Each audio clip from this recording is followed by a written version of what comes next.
Hello, Avatar fans, and welcome to the next episode of the Avatar Online podcast. This is going to be episode 281 of our regular shows, and we're recording this one on the 3rd of November, 2024. This is the official podcast for the fan site, avatarthelastairbender.online.com, and I'm going to be your main host, Morgan Airspeed Prime. Joining me on the podcast is Greg2B from the site. What's up, everyone? Excellent. So on today's show, we will be, in terms of our main event, getting back to our Avatar and Korra rewatches, which the last one we did was like before Netflix Avatar came out. But we also have some news to cover just before then, including some, I think, pretty interesting news. So we're going to jump straight into some of this stuff, and we'll start off with one that's sort of kind of very active at the moment, and that is the Avatar Journey of Aang Kickstarter. So this launched just under 2 weeks ago. It's already funded. They came in with a goal of 50,000. They got it in like an hour. It is now 10 days left on the crowdfunding campaign, and they're at 193,000 and a bit, with 1,923 backers, and we've obviously hit a bunch of stretch goals and stuff like that. There's a few more stretch goals that I think they're going to be adding into the kind of final stages here, but it's always cool to see how these Avatar Kickstarters go. I don't think we were expecting this one to do anywhere near as well as the full-on Avatar Legends RPG, because it's just a board game, but I think you have to say it's a pretty big success. Nearly 400% funded is what it says here, and it seems to be pretty popular. And you also have to factor in that there's usually a late rush as well on these things once all the goals are set on and stuff like that. But what are your thoughts on this campaign, how it's doing, and what you've seen of it? Yeah, no, I mean, I think, it's awesome that it's doing so well. It's always, just in general, it's always well to see any of these Avatar projects that, aren't sort of like the main sort of thing, do well, get funded. It's just another thing that sort of shows the strength of the brand recognition and just, the overall, I guess, want for more stuff dealing with this world, because it just, it hasn't really been produced that much overall, which is, kind of funny when you think about it, considering its popularity. But it has been around for a while, so I guess it's not surprising. But yes, it did really well, really fast, which I guess I'm not too surprised that it did that well, considering it seemed like it had a lot of buzz behind it, even for, it being a board game compared to sort of the role-playing game. And I think also, the platform that it's on is also, another thing to consider there as well, versus Kickstarter, which, pretty much everyone knows about, versus GameFound, which I don't think I even really knew that much about before this. So, that factors into it as well. But regardless, they got it. It seems like it's going to be funded. And the fact that they're adding more stuff on, just speaks to its, hopeful future success. Mm-hmm.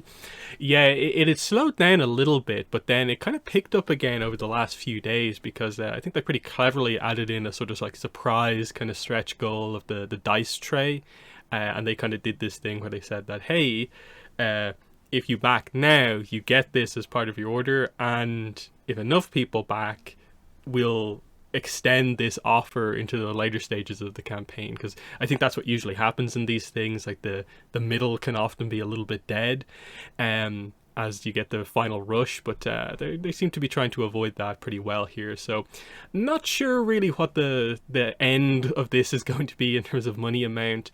I think we're going to get the next, which is the kind of last currently announced stretch goal, 215,000. That doesn't seem like it's going to be difficult. It's just about what they announced kind of beyond that. I think on like day one, I kind of predicted maybe 350,000. It's still possible perhaps, but I'm guessing maybe 250 to getting close to 300,000 might be where it ends up at. But any guess from you on where this will kind of end up at? Yeah, I mean, considering there is always a rush, I wouldn't be surprised if they at least make, the goal for their next stretch one that they have. So that's 215. So getting past that, I don't know. I mean, 250 sounds like a good one. 300 seems like a bit much. But I think if they get to around 200, then, that'd be pretty good. Mm-hmm. So yeah, that's the Kickstarter, and we'll see how that does over the next 10 days. We move into the the next, probably maybe one of the bigger pieces of news here, and this was the big news that came out of New York Comic Con. So we spoke a lot about how this could be a potentially big panel. It ended up just being very standard, to the point of maybe like a little bit below par, because I think we were expecting more than just the one announcement, and coverage from the panel wasn't super great, so we don't really know what was said outside of like the main announcements and then one or two pictures of kind of some of the other stuff. Like, I still don't have any idea what two or three of the people at the panel actually said. But the main announcement was what we expected. Avatar One Shot number 6 was announced to be Ashes of the Academy. So when we first heard about this, of course, we got the cover, and of course Ki is there front and center, and beside her, like either side of her at the back, is Zuko, but also May, and of course it's the Royal Fire Academy for girls. So pretty exciting stuff in terms of like, I think they chose the characters that sort of made this the most interesting and exciting, most notable one shot that they probably could have done without doing something absolutely crazy. So they I think got the character choice right here for sure. We'll get into some of the details in just a second, but just what were your thoughts on the initial announcement, just seeing who the next one shot is actually about? Yeah, I think it kind of feels like this was coming considering how, I don't know, it seemed pretty, that Key was pretty popular when, they had those comics with her. So it seemed like that would be like a good choice. And we're always asking for more Zuko and Mai and stuff like that. So, that seems like a good choice to get people back into it, assuming it's, rather, sort of standard, and it's not going to sort of like, be anything sort of bigger on the scale of things, which, they're holding back for other reasons. So we'll go into the description here. What we have here is Ki, half-sister to Fire Lord Zuko, enrolls at the Royal Fire Academy for Girls. Known for its strict curriculum and even stricter instructors, Zuko worries for Ki. When things take a turn for the worse and a seed of doubt about the new headmistress is planted, Zuko takes action by installing one of the people he trusts most, Mai, as an academy teacher. Can Mai keep a watchful eye over Ki and keep her on the right path, or will the academy's cruel culture shape her footsteps into those of her other half-sibling, Azula? So, very interesting stuff here. I'll add in at this point that Faith Aaron Hicks posted on social media explaining a little bit more about this, that the book is actually Mai focused rather than Ki focused. I'm guessing that's mainly just down to how young Ki is. It still means we're going to get Ki, but actually it's more of a Mai one-shot comic with the other two characters involved. It's confirmed there will be Mai flashbacks from her time at the academy and when she met Azula for the first time, which is pretty exciting. And then, yes, the confirmation that the theming for the second one-shot trilogy is in fact basically kind of, I think she said something along the lines of Fire Nation people need therapy or something like that, to explain Azula, Iroh, and now kind of Mai, Zuko, Ki as being the focus of this. So some fun extra details there. But what are your thoughts on the details that we have about this comic? Yeah, I mean, the details, this sounds cool. Like, that sounds like something that we've been interested in. We know that that's shaped, our sort of main three female characters here, rather strongly, at least from what we understand. And, of course, we've heard mentions of the Fire Academy from other media as well, particularly the books and stuff. So, it's been a thing that we know is there. It has, pretty strong, backing in the Fire Nation and shaping people. So it's cool that they're getting to explore it in, a new way, a more current way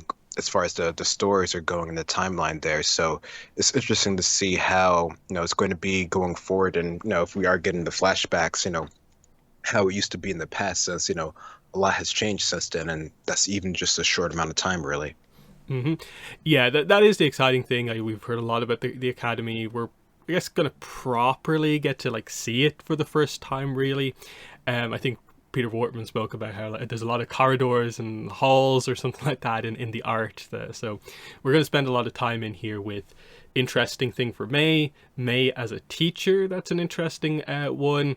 Ki, of course, this is a kind of pretty notable moment for her as a young character going to school here. And then, yeah, some of the details about, like, okay, new headmistress, and it's like, what's going on there, and it's education in the Fire Nation in the kind of post-war era, so what does that mean with regards to, like, obvious stuff about, like, the history with the air nomads being needing to change to be what's actually real. There's lots of details like that I find are definitely quite interesting. But the big thing here is just that, okay, May focused, and they're kind of highlighting the idea that this is going to be May effectively finding out kind of what she wants to do in a way post series, is the way they kind of worded it, which is definitely kind of cool. It's kind of an aspect of her character to get an idea for. Obviously, a lot of people asking the question, May and Zuko on a cover, they're going to be in a comic together for the first time since, like, 2016, Smoke and Shadow Part 3. They've been broken up since years before that. Are we finally going to have them get back together? Is this the place for that? If they don't do it here, then what are we going to do going forward?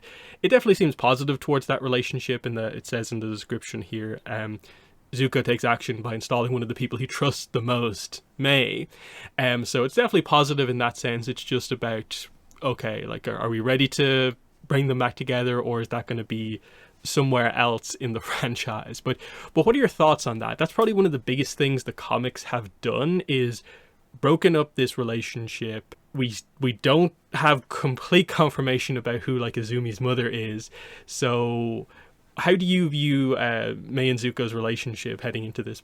Yeah, that is a really good one there to consider. And I don't know, it seems like, would this be, the place where they would, really set that, straight or anything like that? And it seems like there's, more one-shots that are sort of, maybe dealing with, similar topics, but, the one-shots are one-shots, so they can't really have, necessarily any sort of direct bleed over. They could, but no, I don't think they're really going for that, considering what they've said in the past. But I don't know. I mean, it would be cool if they did sort of bring it to sort of some sort of full resolution, but I don't know. It feels like that's something that they might want to hold for something a little bit bigger, or to sort of show it in a way that, gives more sort of context to it, so that more people are aware of it. Because, as much as the comics are popular, many people still don't know who Kiki is. So, you see that all the time when people are talking about this. They're like, who is that? So it might be, better to sort of hold off on the full sort of resolution of that till later on. But I could see them putting them in a better position where, we could see that, okay, yeah, this is, 99.9% going to happen, or, more than what we feel already is going to be confirmation. Because it is an interesting point here, because if people haven't read the comics, then as far as they're concerned, May and Zuko are still together. Like, the breakup is a comic kind of construct. Yeah. So should this book be sort of course correcting, so there's less, like, comic stuff to explain in future material, like Ki, which is probably the most obvious thing, and the fact that Ursa's back, or are we actually just going to acknowledge this, that, like, actually May and Zuko take a few years to get back together, because there's still, like, as far as we're aware, like 8 years in between this current comics, like, imbalanced timeline, and where we assume the movie to be set. I think we know, like, Aang's going to be like 24 in it, which is 8 to 9 years after where the most recent comics are. That's a pretty long time to kind of keep them apart, but maybe that's part of why they're doing this thing where they're giving May potentially a career trajectory, maybe becoming a teacher, setting her up maybe to be the new headmistress somewhat, maybe somewhere down the line for the academy. It's a new element to her character for sure. That's not just the romance with Zuko, but yeah, at the very least, I think they'll be positive towards it, in the same way that the end of Smoke and Shadow is pretty positive towards their relationship. So, like, I'm not really concerned that the obvious canon relationship is not going to be canon anymore, because it feels too obvious that May is Azumi's mother. So that's the kind of situation there. So interesting stuff. The book's out May 25th, 2025. This is the one thing where people are probably the most skeptical of, because I think people have been burned too many times with release dates from Dark Horse, and it's like, sure, it's coming out March, as in a month after the most recent release date for Mystery of Penshan Island, which seems kind of crazy that they're actually going to hit that. So that'll be interesting to see what happens here, because if it keeps March, we're probably expecting preview pages like in the next few weeks, because they usually have the preview pages up like 4 months before release, and we're getting to that point with this release date. So kind of surprised they didn't have a preview page to show off, or even early at the panel, but that's just the way they went with it here. Then we move into the next piece of publishing information, and this is arguably maybe even a little bit more interesting in some ways, because they, as far as I'm aware, didn't mention this at the New York Comic Con panel, even though it seems like the type of news that they should have. Right now, it's just a listing on Edelweiss that doesn't have a cover or that much details at all. It doesn't seem to be listed anywhere else. But this is, the book title is Bending Academy Chapter Book Number 1, brackets, Avatar Legends, from Random House. So Penguin Random House is the publisher, out July 1st, 2025, 144 pages. And the description for this is that it's the first in a chapter book series exploring an adventure in the Avatar The Last Airbender universe. It's an all-new chapter book series. It introduces a new group of kids attending a bending academy in the Earth Kingdom. A action-packed book, the first in the series, is perfect for readers aged 6 to 9. And they're highlighting that this is a part of a group of at least 4 books that Penguin Random House will be releasing in the summer 2025. So it'll be this chapter book, alongside the How to Draw book that was recently kind of announced. There'll be another Screen Comics and another Little Golden Book, which, as far as I'm aware, is just the I Am Ang Toff, whatever style thing. So I'm guessing there'll be another one of them. Seems interesting. Like, this is definitely kind of publishing ramping up a little bit. And new novels, basically. That's the interpretation here. It's a kid's novel for sure, but new content, original content, new group of kids in a bending academy, the first of hopefully many books like this. And it's one of these kind of other publishers using the Avatar Legends tagline, which I think is super interesting in terms of like, what does that mean for what era it's set in? Not really sure, but what are your thoughts on this Bending Academy chapter book? Yeah, I mean, it's cool to see that they're putting out, more stuff like you're saying there, and this definitely feels like it has more weight to it than a lot of the other stuff that they've been making for younger audiences. So I'd like that they're, willing to try something that's at least a little bit more advanced, even if it's just for kids there. So, other fans could hopefully maybe enjoy it a little bit as well. But yeah, I am curious to see what this really is about, since it seems like it's a completely sort of like original thing just in the universe. So, who knows if it's going to like link to things or not link to things, or just sort of reference other, sort of like world events that happen in Avatar. So no, it's definitely cool. I'm curious to see how it goes. Yeah, I'm actually really excited for the cover reveal on this, just to see like, are we just gonna like do Avatar Legends Bending Academy like number 1? Because I assume chapter book is not going to be actually in the text of the title. That'll just be like the type of book that it is. So sounds kind of interesting. Usually Avatar Legends signifies that they probably are doing an era that's not Aang or Korra, but this might be the first sign of something that actually shows us like content under Avatar Studios properly. But we have to wait and see, because it's a very generic description, just a group of kids attending a bending academy in the Earth Kingdom.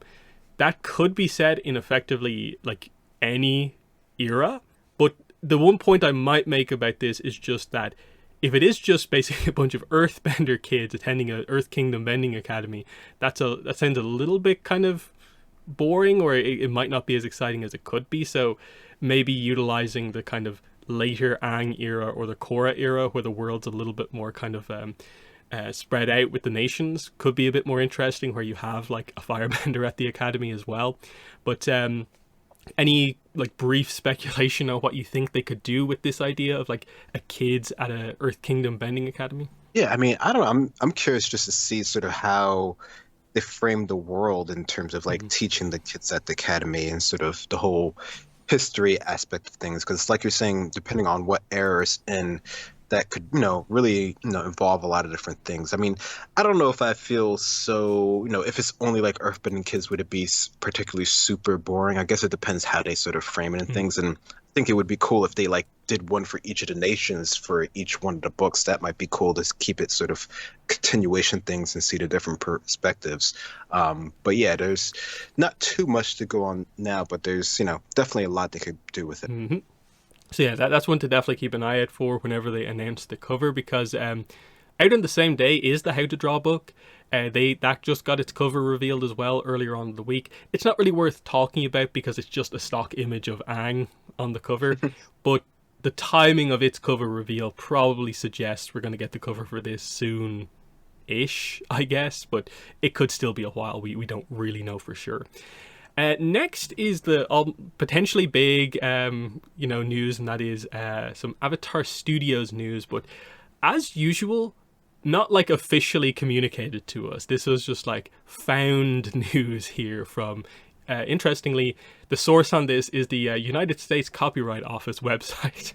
And so, yeah, Paramount have been doing some copyright filings, listings, whatever you want to call them. And people found this one.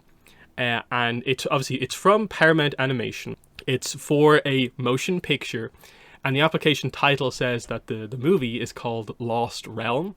Just Lost Realm, no Avatar, no Aang, or anything like that. There's some interesting dates here. Creation of work began apparently February 2023. Date of anticipated completion is apparently going to be November 2025, and then projected date of publication, so the release for the movie, January 2026, which matches what we currently know to be the release date for that movie. The application is from Paramount Animation, of course, and then the most interesting thing overall probably is we get a description, and it says, years following the events of the beloved original series, Avatar, a new evil threatens the future of all four nations. Avatar Aang must rally his friends to defeat a new villain, the likes of which they've never seen before. And then into the who's involved. Directed by Lara Montgomery, co-directed by William Mata, and starring Dave Bautista, Dion Kwan, Eric Nam, Roman Zaragoza, and, this is the big reveal, and Stephen Yeun. So Avatar 1 here, apparently, but we'll discuss that in a second. So we'll get into, I suppose, the people in a second, but just what are your thoughts on the other information kind of revealed here in the listing? The potential title, the sticking to the release date months after we got the confirmation of that January date, and just overall like a little bit of kind of more substantial info on the movie? Yeah, it definitely does feel like it's a little bit more that we're getting from the copyright office here, which is funny when you think about it. But I don't know. I mean, I think, it sounds like they're, from this little bit of information that they're holding, or at least attempting to hold to sort of their projected outline of it. And, it definitely sounds sort of like, something that would be interesting and that they're really going to put sort of the best effort sort of forward. And a lot of it, we do know some of that information already, so it's not particularly new. But yeah, it's just funny that we're sort of finding it out in this sort of way. Mm-hmm. So yeah, the title Lost Realm is very interesting. I'm going to guess it's just a working title because I struggle to believe that we're going to go out to the cinema January 2026 to just go see a movie that's just called Lost Realm and there's no other stuff involved like Avatar Legends, Avatar The Last Airbender, Aang The Last Airbender, any of that stuff. But I'm guessing the movie itself, in terms of as a unique identifier, Lost Realm, I guess, is what they're going for, because we did have that rumored title from a while back, Hidden Kingdom, which is effectively just changing the words, like Hidden Lost, Realm, Kingdom, like same thing exactly. But this maybe fits a little bit better, because I think when you say Kingdom in Avatar, everyone goes straight away for the Earth Kingdom, that whole thing. So, interesting stuff there. I wonder what exactly is going to happen, because I think there's still a lot of confusion over are we just going with Aang Last Airbender Lost Realm? Are we using Airbender? Are we using Aang in the title? Can we use Avatar? All those questions are still 100% in play for the franchise. But then the description, very generic, just a new evil. Aang has to rally his friends.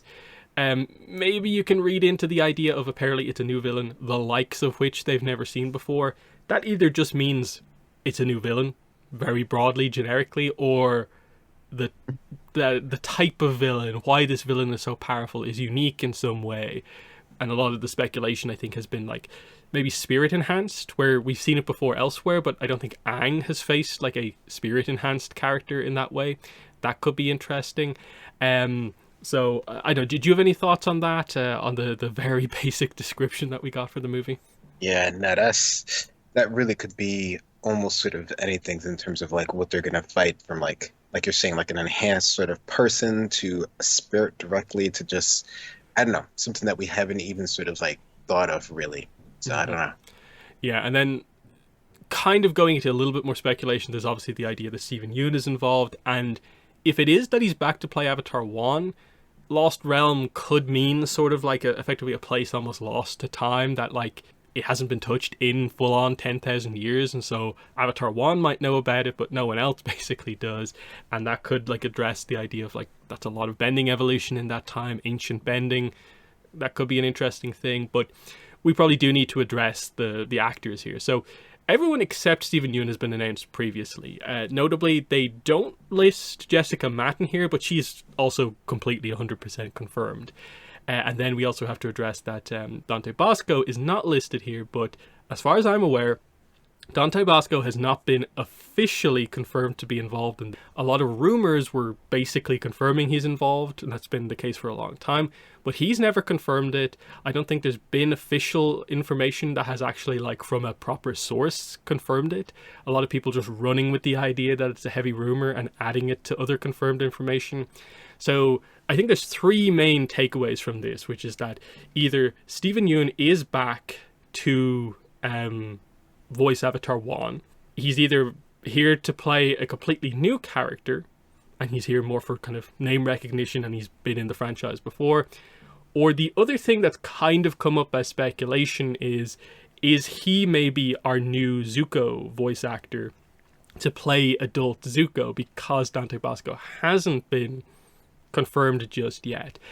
Obviously, we can't confirm or deny any of these things because it's a bit of a weird announcement. Like, what a weird way to confirm any actors involved in a movie is by copyright listings, and you're leaving out all the other actors, and it's by no means a complete list. It's hard to know what to make of it, but it's a cool name to have attached to the movie. But what are your thoughts on Steven Yeun now being attached to the... Yeah, no, it definitely is cool, and having someone who has been part of the franchise before and is, aware of like the workflow and the history and stuff like that is always cool, because they have a lot that they can sort of add to it. But yeah, in terms of like actual sort of role, it could really be sort of anything. I mean, it'd be interesting if they had him as sort of the older Zuko, just because Zuko, the actor, Dante Bosco, is older now, so he would, pretty much sort of fit that role. So that'd be funny if they didn't cast him again, especially since he's been involved with the fandom, still is involved with fandom since the original times. But yeah, Steven Yeun could really be playing anything. Yeah, it's one of those things where like it's a cool listing to have for a little bit of extra information, but it actually kind of doesn't reveal as much as it maybe should or like we want at this point in time. Obviously, next year they basically have to start presenting information about this. It's just stuff like this is a sign that like that stuff is beginning to happen. They're beginning to have to lock down information like this, fully confirm it, and they're going to have to publicly announce this to start like the hype of like, hey, there is Avatar stuff coming out. There's like a lot of industry events that happen like earlier in the year that we could see at least mention from, even if we maybe don't publicly get to see it, but that we're expecting like there should be something with this movie at CinemaCon, that sort of stuff. And still probably we're looking at the Comic-Cons for a lot of the maybe major announcements, but we just have to wait and see. But we are slowly but surely getting towards proper information here. And then we'll wrap up the news with just some merchandise news that's happened literally just over the last like week or so. So first of all, finally some new Avatar Funko Pops have been announced. These were the rumored ones from a while ago, finally confirmed officially. They are 4 deluxe Avatar Pops, and they're of Katara, Toph, Zuko, and Aang. The idea of these ones is that it's a pretty standard figure, but it's on a pretty fancy base. So all the characters are obviously, it's one of each element. They have a base that they're standing on, which is elements, and then behind them is the symbol of that element made up of their element. So, my thoughts on these are that I think the base and the core idea is very cool, but I'm very let down by the actual figures that are on the base. Especially like Aang and Katara feels very dull and boring. And even though I'm not sure how much more you could do with the Toph, even the Toph feels a little bit boring. And then the Zuko just confuses me because they've gone for a very like niche, obscure outfit for him. And it's actually like a combination of kind of parts that doesn't really work, because he never wears his sort of formal armor with his kind of book 3 messy hair. So it feels like one of these weird things where they've put a lot of effort into that body design, but then just thrown the old head on, and it's a bit weird. But what are your thoughts on these new Funko Pops? Yeah, no, I definitely can get the idea that it doesn't sort of stand out as much as it probably could. I think it's probably just the focus is on the base, and sort of the sort of element thing is what's they're really sort of trying to go for here. So I don't know. I mean, they seem cool. I really wonder what the sort of pricing is on these sort of more deluxe ones is, and but I'm sure people still sort of try to grab them up. Yeah, the pricing, it's each of them is $30. It's like €35, so they're pretty expensive. It's like it's more than twice the price of a standard Funko Pop. So it Yeah. does feel you're paying a pretty big premium for, like, I wouldn't say like a ton extra plastic than you'd usually get, because usually the figures have a bending effect and they have some sort of base, depending on what their pose is. So it seems like it's quite a lot. I definitely wouldn't be looking really into any of these until I see them on kind of probably heavy sale, just because it's an expensive set of 4 when I'm not really enthused by the core sculpt. Like, especially the Katara, it feels weird that they seem to just refuse to do any design except the book 1 Katara design in the Funko Pops. She's, I think, the only character of like the main ones they haven't done anything different. They did her later book 1 outfit from when she's fighting Paku, where her hair's down a little bit, but they still didn't do that one like super accurately, so it's a bit weird. The bigger, I think, more interesting piece of news is that Diamond Select Toys announced their next gallery diorama. So this is the 6th one, I believe. So they've done the 4 bending members of Team Avatar, Iroh, and now they're doing Sokka. So this is very interesting because I believe this is like the first time like wolf armor Sokka has been done in merchandise like properly like this. He's never really had a Funko in this specific version of his kind of fighting outfit or action figure anywhere, so I think it's very, very unique that Diamond Select have continued their trend of doing the end of series designs, which makes them stand out. And this is also their first non-bender in the line as well. So the effect stuff is actually quite cool here, where they have him with the kind of wind effect of his boomerang as being thrown, and he's standing on a very cool kind of like snowy iceberg kind of floating in water kind of effect. So I like the details on these, and I continue to be impressed with the detail for the price point, while also being like a very dynamic pose. But what are your thoughts on this new gallery diorama? You know, I agree. The pose is very dynamic. This seems like it's like the complete opposite of what we're just complaining about for the Funko's one. This seems very sort of involved and cool, and the whole sort of sculpt and base and everything for this is really well. I really do like the Diamond Select, diorama ones. Those have almost always been sort of like on point with what they do. So no, this definitely looks really cool if you're into this. Mm-hmm. Yeah, so the expected release for this is, it says just Q3 2025, so July, August, or September. And that's before any delays. Merchandise often really doesn't have a specific release date, so it'll be somewhere around there. Probably you'll be getting this in around the time we're going to see the movie in the cinema, probably. But it'll be interesting to see what they do going forward. I think we all probably want a Suki after this because it would complete Team Avatar, but are they actually going to do a Suki? It's a bit up in the air. So yeah, from there, that's the news. We'll jump into the first of our 3 kind of episode reviews, continuing our rewatches. So where we left off from much earlier on in the year, we had done up to in Avatar 207 Zuko alone, so we'd actually reviewed that, and then we'd done K211 Night of a Thousand Stars for Korra. So we're going to be doing 2 Avatar episodes, The Chase and Bitter Work, and Harmonic Convergence for Korra here. So these are not going to be like full-on scene-by-scene analysis things, as we've done in the previous versions of these. We're going to more group up the different plot points and discuss them as much as they kind of need to be discussed to kind of get through them. So let's start with The Chase here. So this is episode 8 of Book 2, Earth.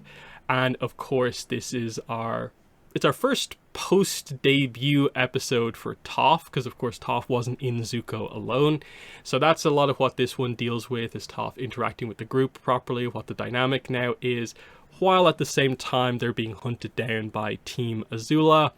And we build up to a pretty large kind of grouping up of characters by the end of it. So for me, this is an episode where I think the second half is actually pretty strong when we get to the more impactful stuff. I've never been the biggest fan of the sort of sleep deprivation plot point, and I wish some of the Toph stuff of like basically her argument with Katara here was given a little bit more detail beyond sort of, I carry my own weight. And then her talk with Iroh, Toph's talk with Iroh mostly resolves it. It brings up sort of points about stuff like, Toph, her arc is not as obvious, I suppose, in the episodes after her debut. And this maybe highlights that a little bit.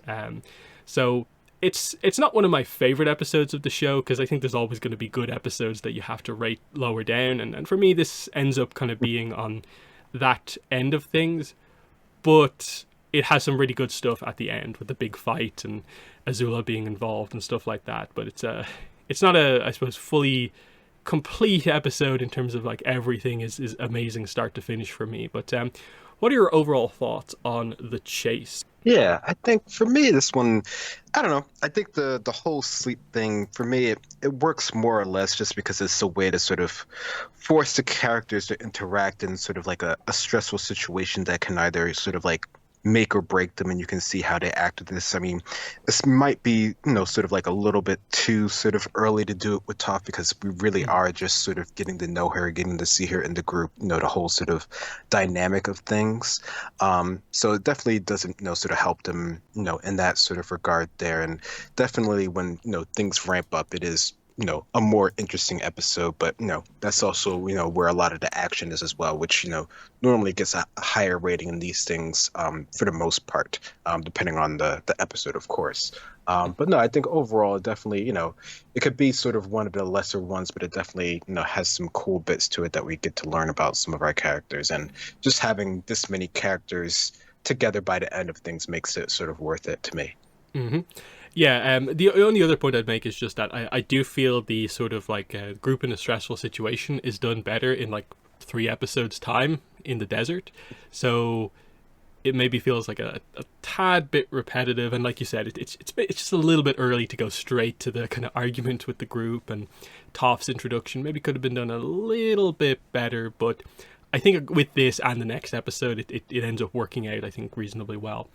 So let's get to talking about what way do we break this down, because there's a lot of everyone's together, and then we split up into a lot of different groups here as we go on. But I suppose the intro here is, I suppose, the important part here, which is that we immediately jump into the idea of group dynamics. Toph's first time with friends, being part of a group like this, and the immediate thing is that she's not really interacting as well with the rest of the group, because when it comes to setting up the camp, she sets up her own stuff, she puts away her own stuff, but she doesn't help the group with anything else.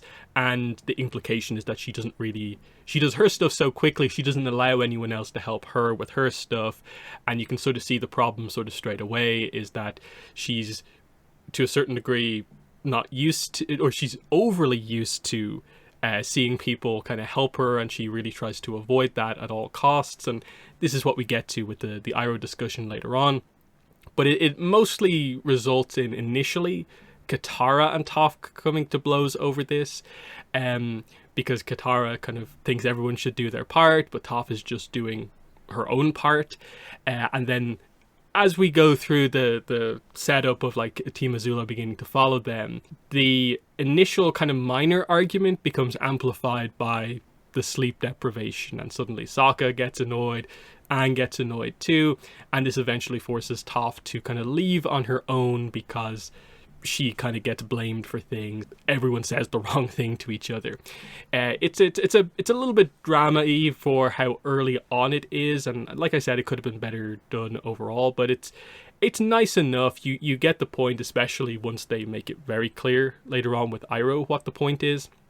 But that's the intro to the episode. But what are your thoughts on how they do the setup with the group dynamics? Yeah, I think, for Toph, where she's coming from in her sort of background, you can kind of see why, she, her whole thing is, she doesn't want to be sort of babied at all, right? Like that's what she had, in abundance previously. So now she's trying to do, a 180 on it, basically, right? So she's trying to show that she's the most self-sufficient person of the group and can handle it on her own, which, you can kind of sort of get that. And she really doesn't have sort of the understanding of working in sort of like a group sort of dynamic at all. She has just sort of been on her own and sort of cared for. So, it's not sort of too surprising to see this, but, from, Katara's perspective, who's, always has been sort of in a community, a group-minded sort of focus, just sort of, her culture in general,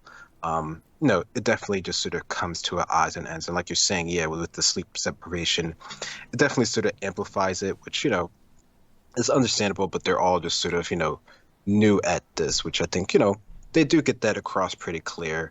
I think, sometimes it could seem a little bit sort of much depending on sort of your point of view of things. But I think, for what they're sort of going for, and like you're saying, when we do get it sort of explained a little bit more and Toph does sort of realize, sort of she's coming at it from sort of the wrong angle, it does sort of, get a little bit better. Mm-hmm. And I suppose we'll follow kind of Toph's arc here because that's where we started. So as she goes off on her own, she ends up encountering Iroh, and after she initially kind of sneaks up on him and hits him with some earthbending, they get down to having tea together. And this is where you more directly present like what the issue is on Toph's side, is that Iroh makes tea for her and hands it to her, and she's like, you couldn't even let me make tea by myself. And it's like, oh, that's what this is about, rather than like, I shouldn't have to help out with the rest of the group's kind of chores.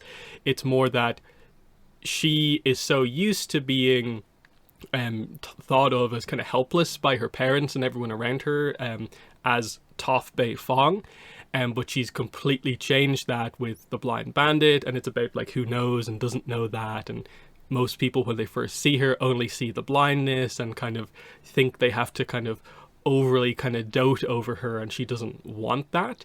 But Iroh just kind of points out like, I'm just being nice, I made it for you because we're having tea and I'm the one with the teapot, that sort of thing. There's no further meaning to it apart from just being nice to a stranger that I'm having a conversation with, and that's why she's developed this sort of like, I'll do everything on my own mentality. They do bring in the Zuko stuff, I think, quite cleverly here, of just like Iroh being able to understand what Toph is going through, because he knows kind of that's what Zuko's going through as well. He's trying to do everything on his own. The previous episode was Zuko alone. And the Iroh advice of the day here is basically that effectively there's nothing wrong with letting people like who care about you, that you care about, help you with things. There's absolutely nothing wrong with that. And she gives Iroh the piece of advice is that, hey, maybe you should tell Zuko that you need him too, and not just kind of rely on him kind of, doing everything himself, that sort of idea. So it's a pretty effective, I think, dynamic here for what I think relatively simple by the end of things arc actually is here. The only thing with this is that I do wish there was a little bit of a follow-up with the group after this, because they have the fight scene where they come back together, but they never actually talk about what the issue was at the start of the episode, which makes it feel a little bit like throwaway as a plot point, because Katara and Toph never really like address this by the end, other than the fact that, okay, they kind of sleep next to each other on Appa at the end, and that's really about it. But yeah, so overall, I think Iroh scenes, giving advice, always good, and I like how they bring Zuko into play. But what are your thoughts on the big Iroh Toph? Yeah, I mean, I think, like you're saying, it is always good to sort of get advice from him, and I like that in this case, he also gets some advice directed back at himself as well, because that's, usually it's, pretty sort of one-sided when he's giving out sort of advice here, but this is one of those instances where, he sort of thinks about the situation as well, and yeah, it is a bit sort of unfortunate that, we don't really sort of get like a direct resolution. I guess you could say we could sort of see it, through sort of actions. And, there are other times in the series where we get to see, more interactions with Katara and Toph, and we get to see sort of another sort of side of their sort of dynamic. This is really just sort of the, you could say sort of like initial sort of confrontation that they're having, or conflict that they've had with just sort of their personalities sort of butting against sort of each other here. But I do like that they do take sort of the time to sort of have this sort of sit down moment, especially with Toph being sort of so young and really needing things to be sort of explained to her. I think this was like a great opportunity to do that, and with a character that the rest of the group has sort of like a history with. Toph doesn't really have that sort of history with any of these sort of characters. Like, she doesn't know who Zuko is or any of them. So it's a good way to get her to sort of interact with these characters, or with Iroh, without any sort of like, overall sort of bias or anything, at least not right now. Mm. Yeah, because it is an interesting one, and it's kind of why I wish the episode had actually delved into it a little bit more, with maybe Toph having a moment where she opens up to the rest of the group about like why she was acting maybe like that at the start, because it is the whole point that the gang, because they met her in the Blind Bandit, know that she's capable, like straight off the back. Like most of the time forget that she's blind, and so they never kind of treat her differently because of it, like basically ever. Whereas that's mostly a thing with kind of new people, or people who only know her as the daughter of the Beifong family without knowing her skill. And the fact that like in her head maybe she hasn't like fully adapted that into play, and it's just it would have been nice to see kind of Toph directly talk to the others about that, but we move on. As for the other point in the episode, we bring up the plot point that Appa is shedding, and that this is how they are constantly being followed, even though they fly long distances away.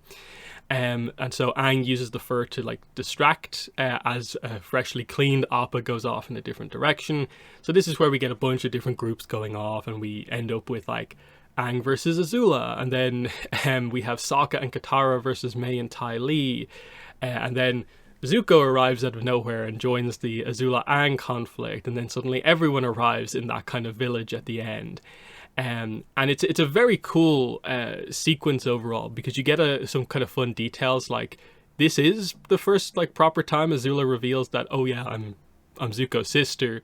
They don't say it as bluntly as that, but Aang, I guess, takes that information from what was said here. And then, especially when we have the final confrontation, there's a lot of like, oh, okay, Iroh and Zuko are back together. Iroh notes that, oh, Toph is a member of Team Avatar now. I didn't get that, like, because she never said it.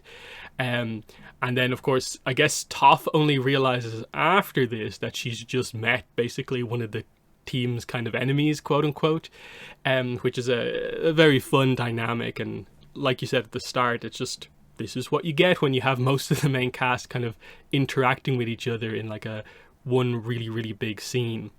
But what are your thoughts on a lot of the way they do this once they start splitting up the group and stuff like that, and how they do the different character groups and then building up to the giant confrontation at the end? Yeah, I thought this was pretty fun. I mean, I think, there's definitely sort of a build up here, and we see sort of the escalating conflict that we've already talked about with Toph. But I think it's a good sort of, I guess you could say plot device, just to sort of keep things moving, them sort of traveling distance, trying to get further and further away, and, sort of always being followed, and, us as the viewer not really knowing, until we get sort of the initial sort of confrontation of Aang sort of thinking, oh, maybe this will be okay. It's not necessarily okay, sort of moment. We really don't really sort of know what's sort of happening. But then, after that point, it really sort of starts to get serious because we really get to see sort of what's happening. So I think it's a good way to sort of keep things moving, keep things sort of traveling here, and to sort of, show at least, our main core is still able to sort of work together in sort of like a functional sort of unit here, but they're also able to sort of go out on their own things. And, they're all still, very tired. You can see sort of, the stress in everyone here. And of course, there's the way that it's sort of, the animals are always sort of helpful in all these different sort of situations. So it's fun to get to see all the different elements at play here. Hmm. And yeah, a lot of the fighting is actually very good here as well because they do, I think, pretty nicely showcase the different style of all the characters and their personality in the fighting as well. Where, like initially, like Aang and Zuko is a very Aang versus Azula is a very like skill based fight, and then Zuko just charges in and kind of falls through the roof and stuff like that. But the other two characters are not as kind of clumsy as that in this case. And then everyone else comes in and realizes, oh, Azula's the enemy, but she stays in the fight only to eventually get cornered. But then she takes advantage of Iroh noting Toph as a member of the group, and she just attacks Iroh. She hits him with a fire blast, and he goes down. It's not a full like absolutely full power attack necessarily, but it's blue fire. It's a pretty heavy blow, and one of the few times we just outright just see a character get hit with a bending attack. So it's pretty crazy when it actually does happen, and it I think mainly speaks to like for Zuko's character that he's separated from Iroh. And now he's just reunited, and he sees his uncle go down, and he just it shows that he cares basically here. So interesting kind of moment to see Iroh gets injured, and then Azula is the one to do it, and it's important to reference this, I suppose, when we go into the next episode as well. But what are your thoughts on just that big moment at the end? This is how Azula gets away from a like 6-on-1 confrontation. Yeah. I mean, I guess it's really just another moment of showing Azula's sort of skill and prowess in sort of battle here, because it definitely feels like she would be sort of at odds and ends in this sort of situation, but she, like always, sort of figures out a way out of the situation, right? But no, I think it's definitely, I mean, I guess, considering who she's up against and sort of the odds, I guess that would make sense considering, you can see sort of, his sort of, just sort of his well-being in general. So I don't know. I think it's definitely something to see, and when we get to see more sort of like one-on-ones later on, you get to see more an idea of the skill and the differences that they sort of have in their sort of abilities here. So it's definitely something. Hmm. I think that's most of the main points here. So I suppose are there any other final points and more kind of subtle points about this episode you do want to mention before we move on to the next episode? Um, no, I mean, I think, it's a pretty, overall, like it has a sort of straight through line considering some of the different episodes that we've sort of gone through and stuff. So it's interesting to see some of these earlier ones that are sort of like, A to B and things keep going. Like even though they sort of split up in a group here to go their separate ways, they bring them back together really quickly. And we've seen sometimes it's taken them a lot sort of longer to bring, sort of our groups of characters together. But, they are traveling, so I guess it kind of makes sense that they do it this way. But yes, it is to, from Zuko's perspective, seeing, Iroh getting taken down, he definitely seems, very distraught at the end because he doesn't even want to sort of like get any sort of, type of help at all, which I guess in the moment that kind of makes sense. But, considering what Katara could do, maybe that was something that he should have taken up. But we know that this is still sort of Zuko in his sort of like transition mode of, maybe not being the worst person ever. Hmm. But yeah, we'll move straight into 209 Bitter Work. This is, of course, a training episode. That's like straight through exactly what this one is about. Aang trains earthbending with Toph, while Zuko trains initially lightning generation, but then it switches to lightning redirection with Iroh, plus a little bit more. So this has always been, I think, a very memorable episode on both sides of it, just because it's Aang learning a new element, and he succeeds by the end of it. And our first, or yeah, I'd say pretty much one of our first real deep dives into it, like a special technique properly, finally like telling us what the deal is with lightning, is very exciting to kind of get that as well.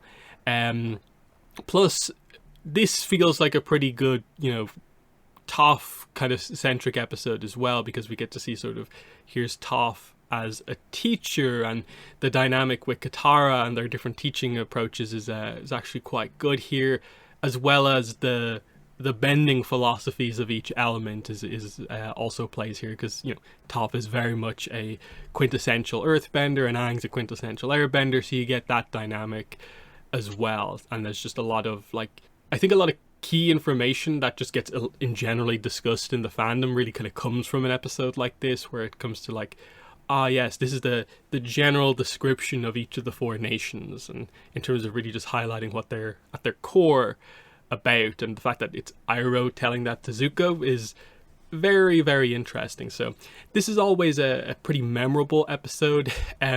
Maybe doesn't do quite enough to be one of the absolute top tier episodes, but it's very, very good. But what are your thoughts overall on Bitter Work? Yeah, no, that is something I noted. It definitely does have a lot of just an info dump of stuff that you're sort of getting from this one. It definitely does get referenced a lot overall, even if people don't necessarily think of it that much. I don't know. I've always particularly liked it just because, any sort of, training sort of episode where characters get to improve is one that sort of stands out to me. And, Aang having his sort of, first real challenge with a bending element is, I think pretty sort of notable overall, considering he seemed to just be sort of, default good at waterbending more or less, even if he wasn't, quote unquote, a master of it, in the same way that Katara is. But yeah, no, I think it's definitely a good one just to get to see sort of, and really sort of struggle and sort of, reflect on his sort of struggles, considering, we see him as such sort of a young sort of prodigy. Mm-hmm.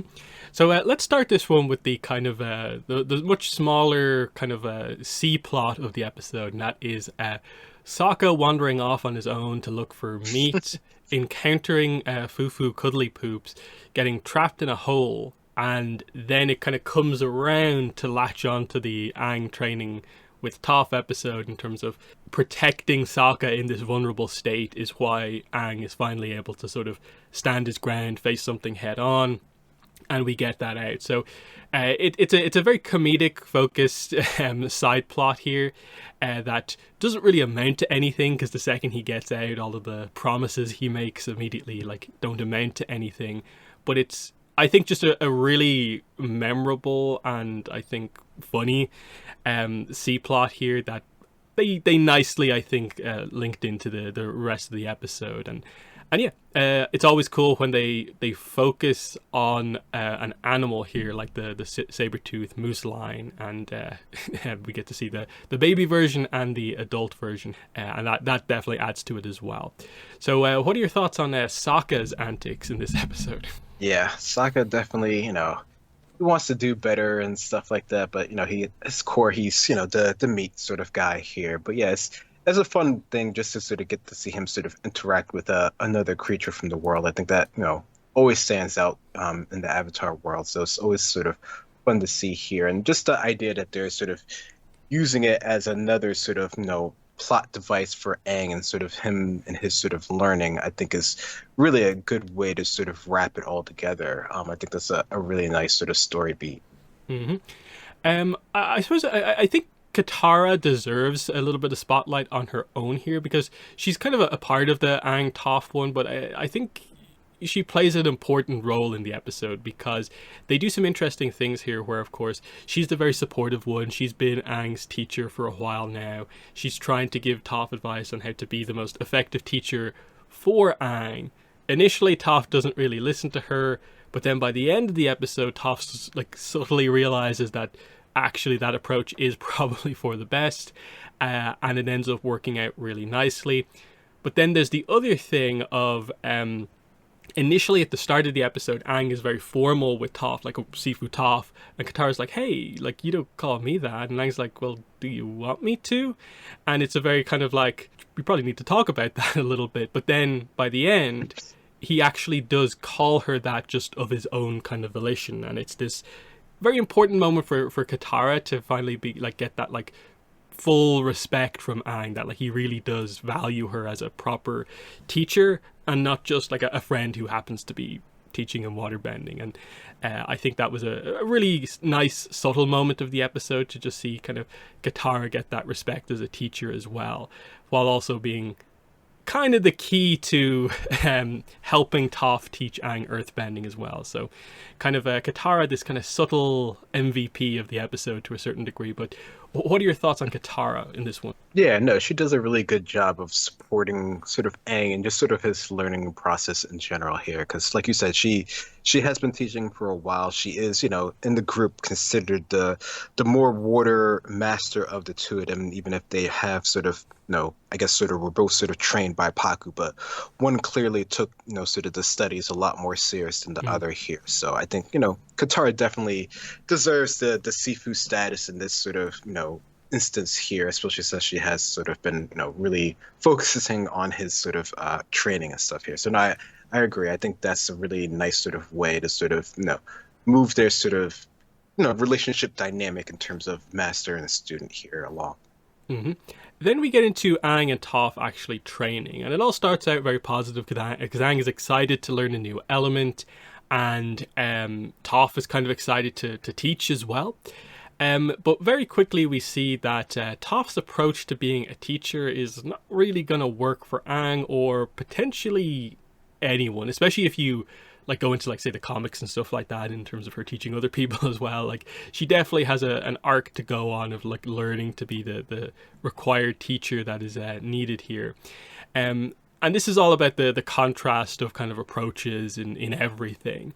And it's just the idea of the supportive teacher versus Toph being more of like the drill sergeant. And then, of course, air versus earth we bring up here quite heavily in terms of Aang is used to avoid and evade and kind of going around kind of obstacles, versus earthbending has to be head on. And if you can't be head on, you can't earthbend. And that is a major learning curve for Aang to really have to face the exact opposite of his kind of nature in terms of the approach here. And it's pretty much one of the first times we truly get into this. Like, I suppose like the Deserter sort of touched on it with the idea of like pure aggression for firebending is maybe not the absolute kind of answer to everything. But we really delve into bending philosophy and what is required for each element here in a very interesting way, while also doing the teaching arc as well. So what are your thoughts on the setup with Aang learning earthbending? Yeah, no, I think the setup is good. I think, even though we know that there aren't necessarily, full on sort of absolutes in anything, I think it definitely needed to sort of get across to Aang that his normal way of thinking and doing things isn't going to be the way to at least, sort of start getting into earthbending into a whole nother sort of element here. And, waterbending sort of just came to him, so he didn't really have to sort of, think too much on sort of the sort of core sort of philosophies and how to sort of interact with the elements sort of like at a base sort of level. But for earthbending, considering it is the opposite, he definitely has to sort of learn those things the hard way. Mm-hmm. And then once we get the training actually going, we see that like initially it's kind of clear that, okay, maybe this is not quite going to work, but then Aang starts doing all the exercises, and once he gets into the idea, okay, he's got to do a bit of strength training here, more brutal maybe than some of his other training, it starts to go well. But then, okay, he still hasn't done any earthbending yet, so Toph goes straight to this kind of crazy kind of training method with the boulder rolling down the hill, and it's just like, hey, stop it. No, wait, stop it with a blindfold on. And I definitely think the point the episode makes is kind of that, okay, sure, there is a point here when it comes to Aang not facing things head on, but also like, that's a crazy training technique, Toph. Like that was never going to work for anyone, and I don't think the Badger Moles did that to you when you were training together type thing of just like, yes, both characters need to grow, but this feels a little bit more of a Toph problem that sort of results in Aang feeling very negative about earthbending and basically quitting for the time being. Sets up the kind of secondary dynamic with Toph as we go through this. But what were your thoughts on the initial stages of training here, building up to that stop the rock lesson? Yeah, I mean, I think, considering, how sort of brash, Toph as a character is and how her mentality is, I think, maybe it's not too surprising that she sort of started off at sort of like the higher end of things, thinking that, maybe Aang would just sort of get it. Because, she knows his sort of, general sort of bending sort of ability, right? So he's pretty competent in that sort of regard. And he is a airbending master. So he has, the idea of bending, pretty well sort of stated.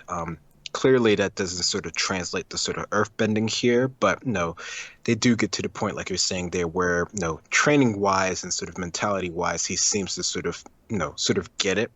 Even if he hasn't done any sort of direct sort of bending. I mean, I do like that they do sort of show the sort of hands and the sort of, rock to sort of make it sort of loose, and that doesn't sort of work at all. So, even if she, feels like she's sort of way advanced in some of those other things that she sort of learned, she does sort of start with some sort of pseudo sort of basic things, but she just, her curve in terms of like teaching Aang is definitely very sort of steep here, and that's doesn't work for Aang at all in this instance. Mm-hmm. And then, yeah, we get this secondary dynamic in the episode where from this point on, like, Toph kind of basically just doesn't respect Aang anymore because he avoided the boulder. And so she basically starts sort of just, like, basically taking advantage of the fact that Aang will always avoid conflict.